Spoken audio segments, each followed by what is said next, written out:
Good morning. For today's video, maglilinis tayo ng EGR ng Kia Carens 2008 model. Ito yung part ng EGR. And dito yung EGR niya. So, hindi siya kagaya ng ibang sasakyan, lalo na ng Japanese car na yung EGR. Napakadali ng access niya. Napakadaling tanggalin, baklasin para malinis siya. So, ano yung EGR? Exhaust Gas Recirculation. Siya yung papasok sa intake manifold, tapos papasok siya sa intake manifold, tapos lalabas yung hangin niya papunta sa exhaust manifold. So ang epekto nito pag marumi, mahina humatak,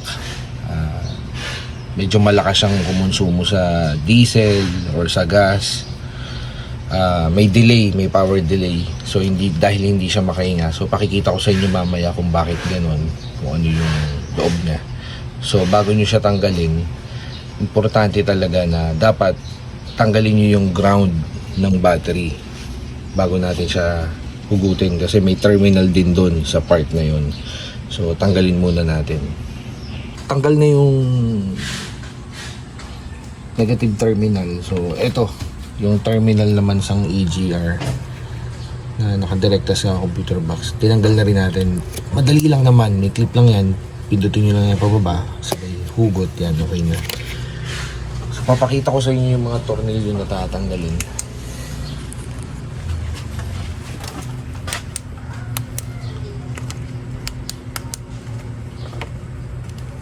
Ito, number 12. Makikita nyo itong tornilyo na to. Yan. Tapos sa kabilang side niya meron din, saka itong terminal na to, meron din isang tornilyo dyan. Ayun yung isa na yun. Nakadikit siya sa side naman, sa kabilang side. Ito naman ang tatanggalin nyo. Yun.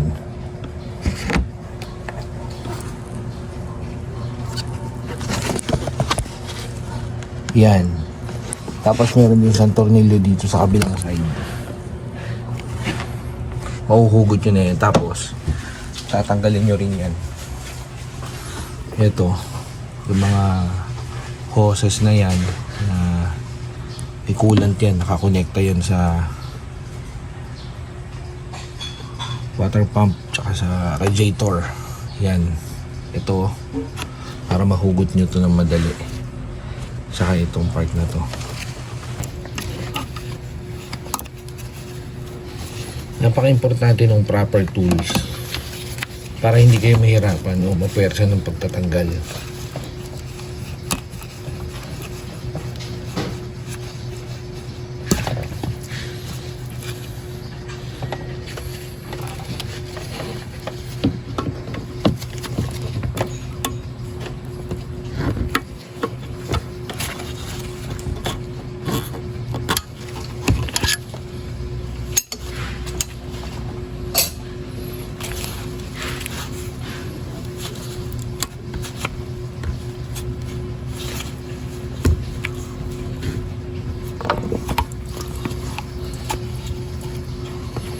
So yan, pag natanggal nyo na yung mga hoses nya, susunod nyo na yung mga tornilyo nya.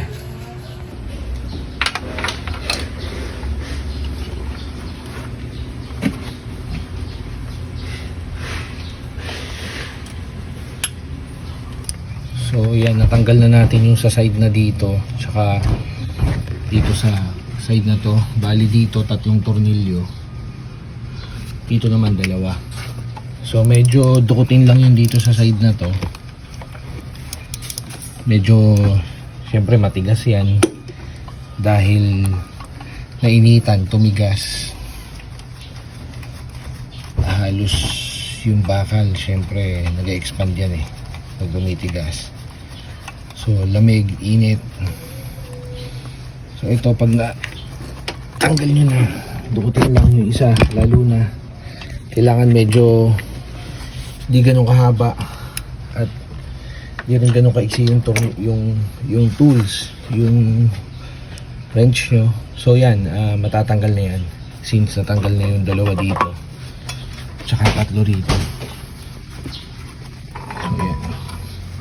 Ito na yung EGR nyo.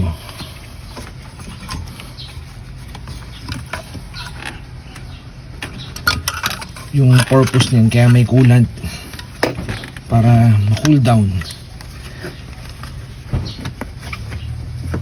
Nagsisirculate din kasi dyan yan eh.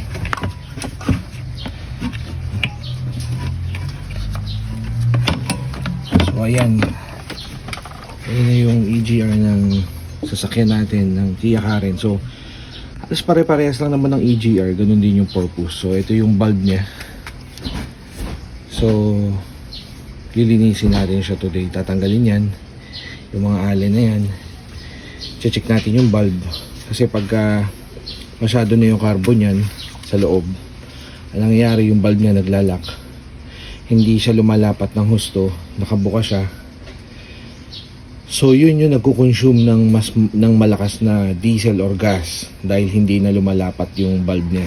So pag puno naman siya ng carbon, ang nangyayari, hindi naman makahinga. So mahina yung hatak, halos ayaw niyang umakyat sa mga tulay, sa mga matataas na akyatin. Ayaw niya, halos kahit tapakan mo yung silinyador, ayaw niya nang humatak. So ito na siya, babaklasin natin. Dalawag ako na siya, number 12 para dito sa isang side.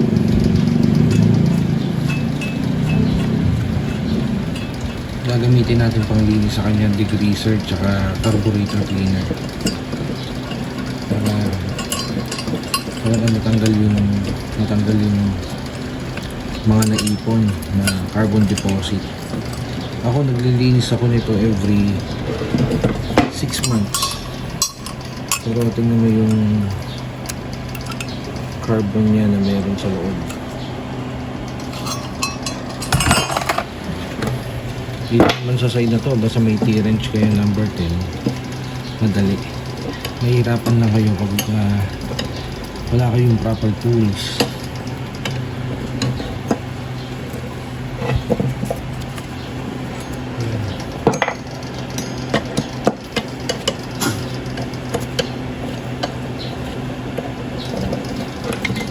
Kung may gato, mas maganda, iipit nyo lang yung dulo para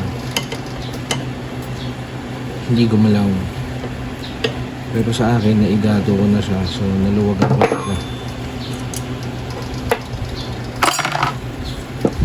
So ayan, makikita nyo yung carbon deposit niya. Diyan pumapasok yung hangin sa intake papunta sa exhaust. So kapag barado na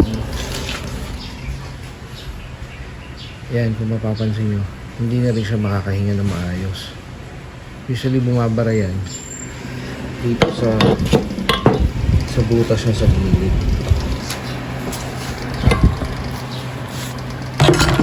So ito yung sinasabi ko sa inyo ng bulb.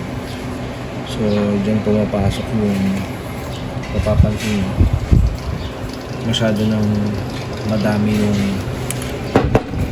carbon deposit niya. Yan yung nakakabara dito sa bulb. Kaya yung hangin hindi makalabas ng maayos. So hihina yung hatak ng sasakyan nyo. Yan. Tapos yung dito naman, pag hindi na rin pumasok yung carbon deposit dyan, hindi na rin maglalapat yung bulb na yan sa loob. So yan, pag hindi lumapat yan, malakas na rin siya magkonsumo sa diesel or sa gas. Dito naman, tatanggalin niya yung allen.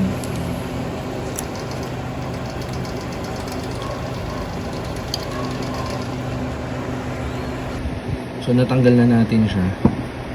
Meron niyang gasket sa ibabaw. So ito yung bulb na, ito naman yung makina niya na pumipitik para bumuka. So ito, hindi ito isasama, bawal ito basain. So ito, ibababad natin siya kasama yung ibang parts niya. for 30 minutes ibababad natin siya sa degreaser. Yan, para lumambot. Kasi nakita nyo naman yung build up niya ito. So kasama niyan, bababad natin siya. Huwag nyo kalimutan mag gloves, mag-wear kayo ng proper na eyewear, goggles, para hindi delikado kasi ito, may chemical eh. So yan, kung mapapansin nyo, yan, nag-penetrate kagad yung degreaser, umitim kagad oh. So babad nyo lang siya for 30 minutes para mag-dissolve yung tigas na carbon deposit sa loob niya. So yan,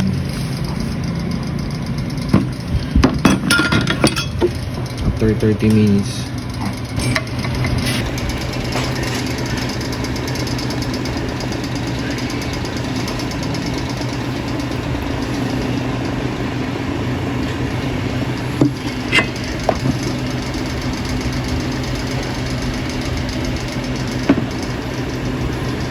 ayun na, lumulusot ba? Pag lumulusot yan, masama. Pag lumusot kasi, ayun o, lumusot eh.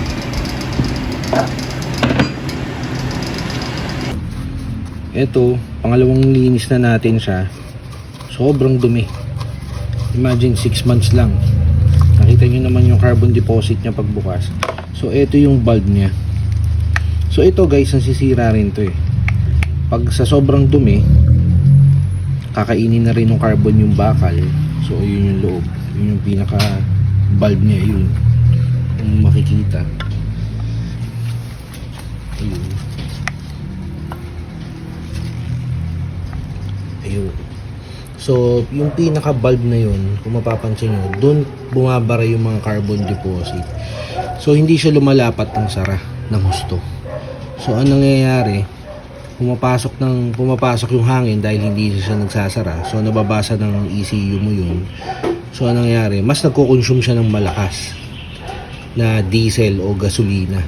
So kung mapapansin nyo, bumabalik na siya kanina sa sobrang tigas niya. Pag pinindot ko yan, ayaw niyang bumalik ng kusa.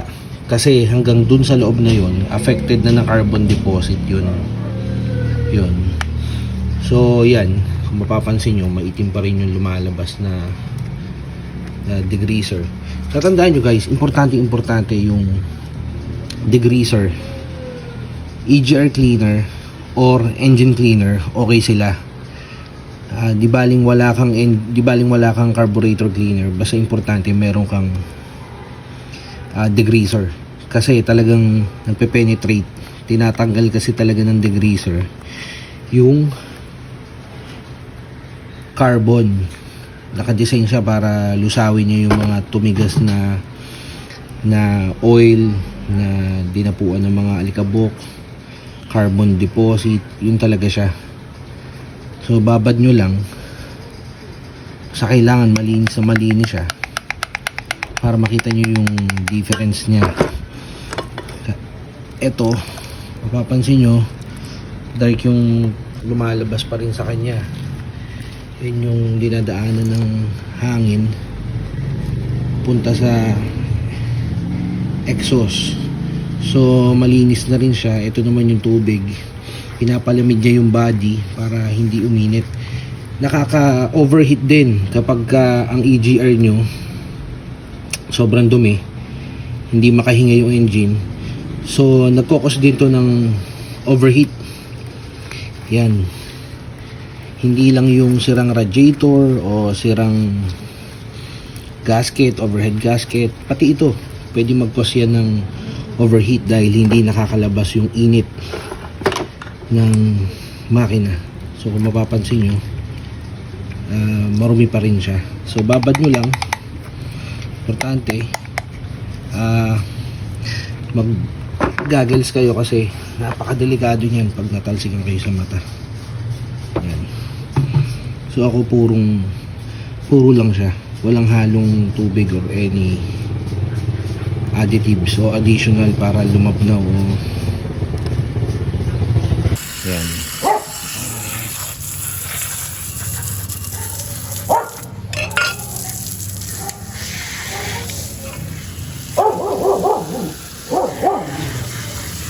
Pagkabanlaw nyo, patutuyuin nyo siya ng ano,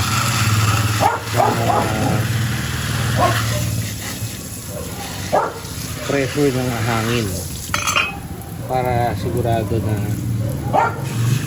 walang nakapasok, walang natitirang moist sa loob. Kasi kapag may natirang moist dyan, baka magulat kayo, pagbukas nyo ng makina, uusok yan.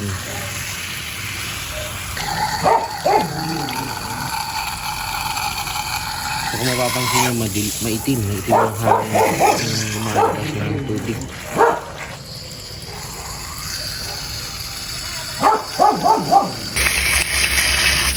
So yan, mapapansin nyo yung bulb, open na siya, maganda na siya magbukas. Yan, so malinis yung loob niya. Yan, so naman tingnan nyo, yan, napakadilim, napakaitim nung nilalabas yung degrees. Yun yung mga carbon deposit kung mapapansin nyo.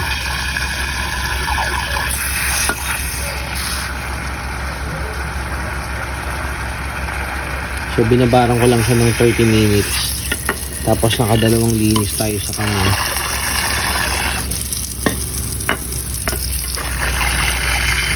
Ayan.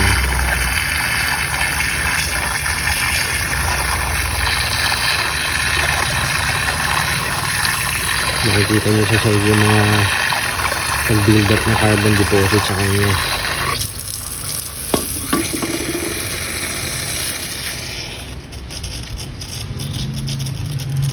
Dito naman yung ginagapangan ng coolant para mag-cool down yung body niya, kasi sumusobra rin ang init niya.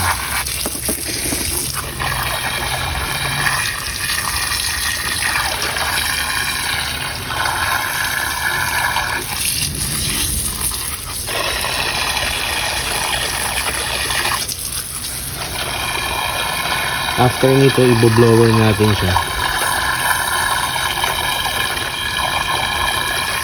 Dami tayo ng air gun para matuyo, mag-dry siya bago i-assemble.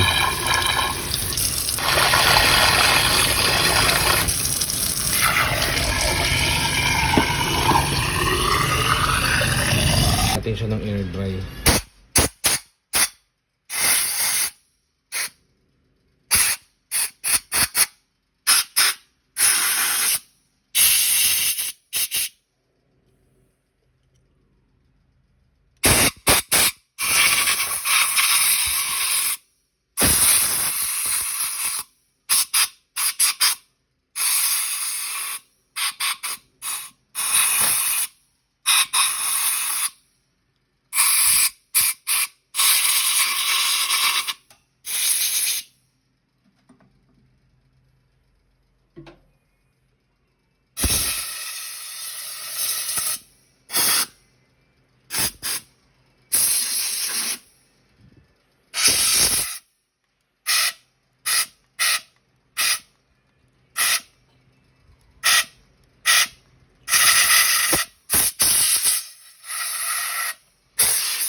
So lilinisin na rin natin siya ng carburetor cleaner.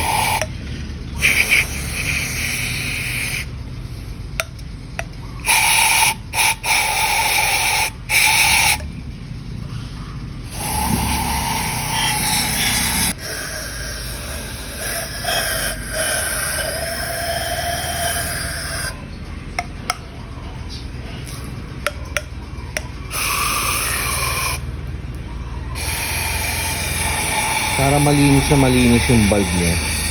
sure na walang iipit.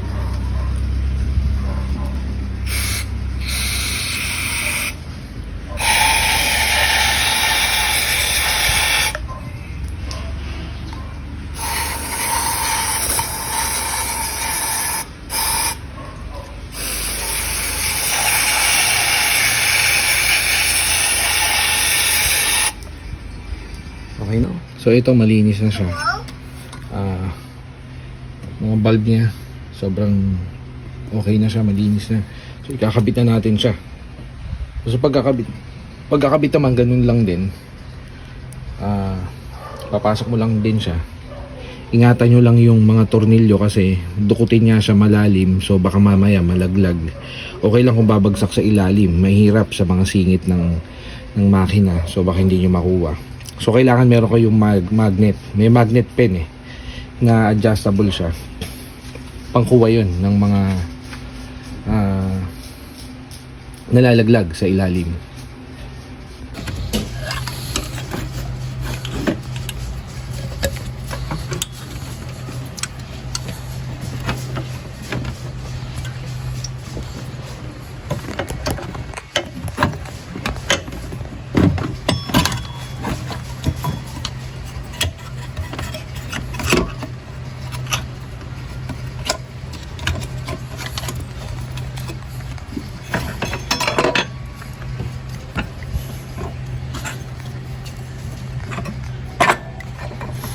So ayan, may guide naman siya. May guide naman siya na sa ilalim kinakapitan ng mga nut.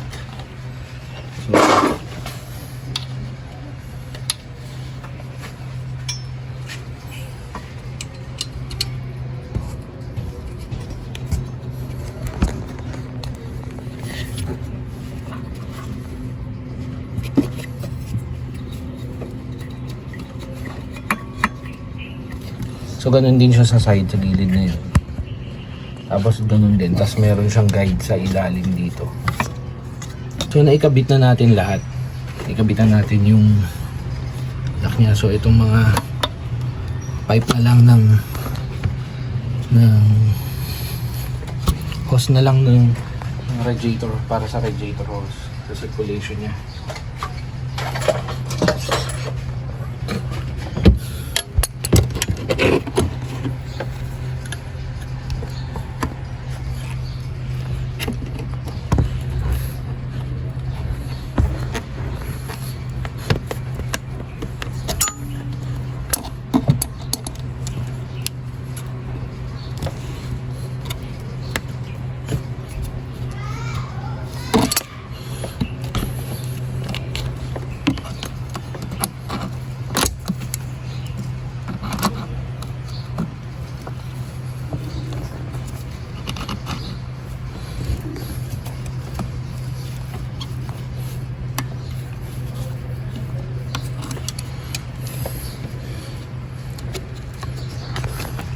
Ito yung sa breather ng tubo.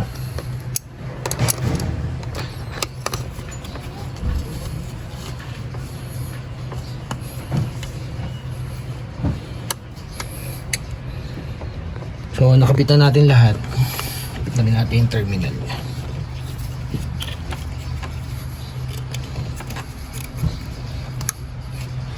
Kabit na lang din natin yung terminal ng battery.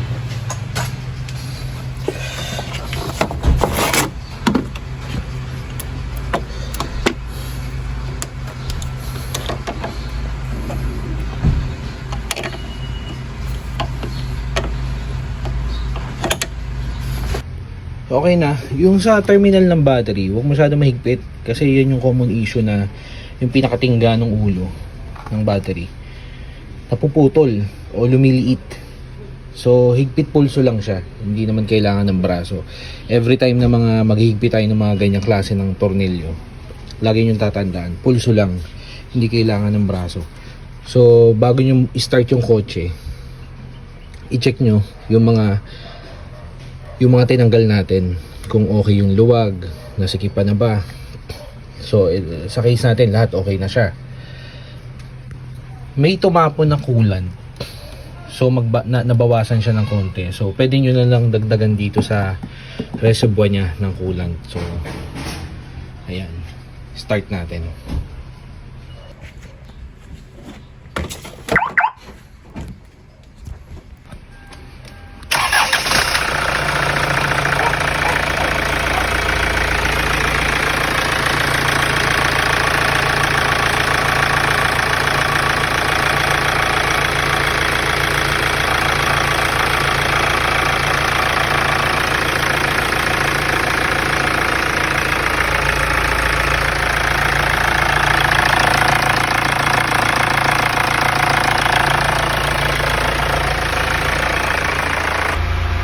So pag umusok siya, kung sakali mang umusok, okay lang yun. Pag natuyo na yung moisture dun sa pinaka EGR mo, mawawala na yun.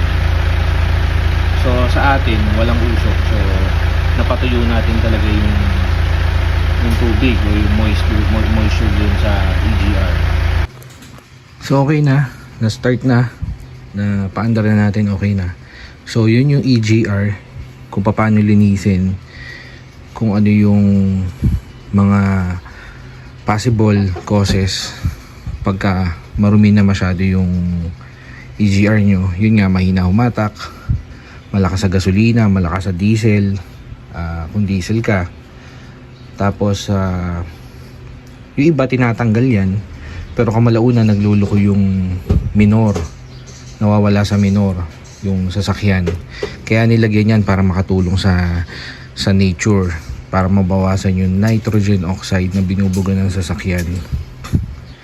So pagka tinanggal mo yan, just in case, lalakas yung andar, lalakas yung hatak, tutulin siya kasi iba-bypass niya na yun, diretso na sa lahat ng papasok sa intake na hangin, papasok na yan, lalabas na yan sa exhaust. So mas mabilis i-burn, mas malakas yung makina ng sasakyan. Kaya lang, syempre pag nagparehistro ka, baka bumaksa ka sa emission.